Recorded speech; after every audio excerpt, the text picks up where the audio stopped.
Ang spoken poetry na to ay pinamagatang bakit hindi na lang ako.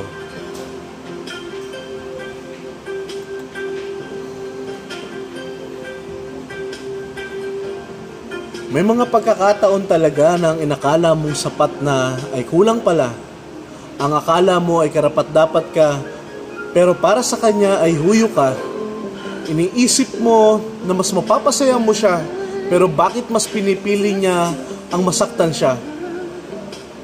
Yung alam mong kaya mong mahalin siya, pero iba ang minamahal niya. Dito nagsimula ang kwento ko sa kung paanong ikaw ay pinangarap ko. Sa bawat sulyap mo ay kinikilig ako, pero ang totoo hindi naman ako ang tinitingnan mo.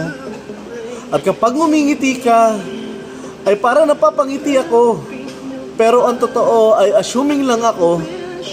At kapag papalapit ka, ay parang matutunaw ako, pero ang totoo, iba naman ang pupuntahan mo. Ikaw yung tipo ng babae na dapat inaalagaan, minamahal at hindi sinasaktan. Kung magiging tayo, ikaw ang magiging prinsesa ko na pagsisilbihan. Bakit ganon ka na lang nasaktan? Harap-harapan man o talikuran. Ang pinakamasakit ng makitang may pananakit na pisikalan.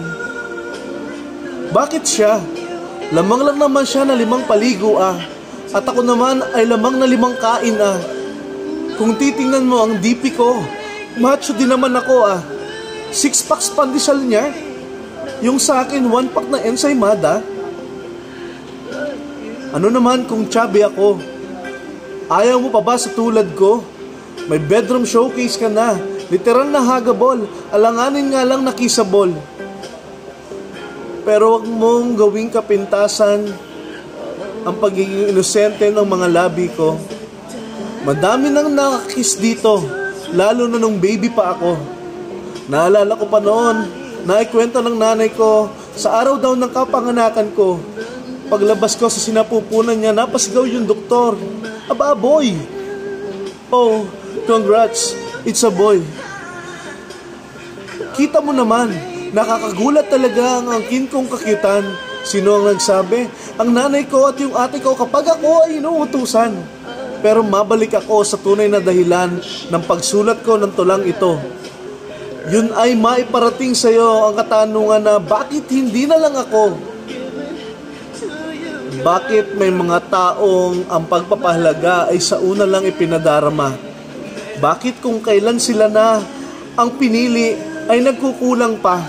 Sadyabang minsan kung anong meron sila ay hindi nila nakikita ang halaga, habang kaming wala ang inuusal ay napakaswerte nila.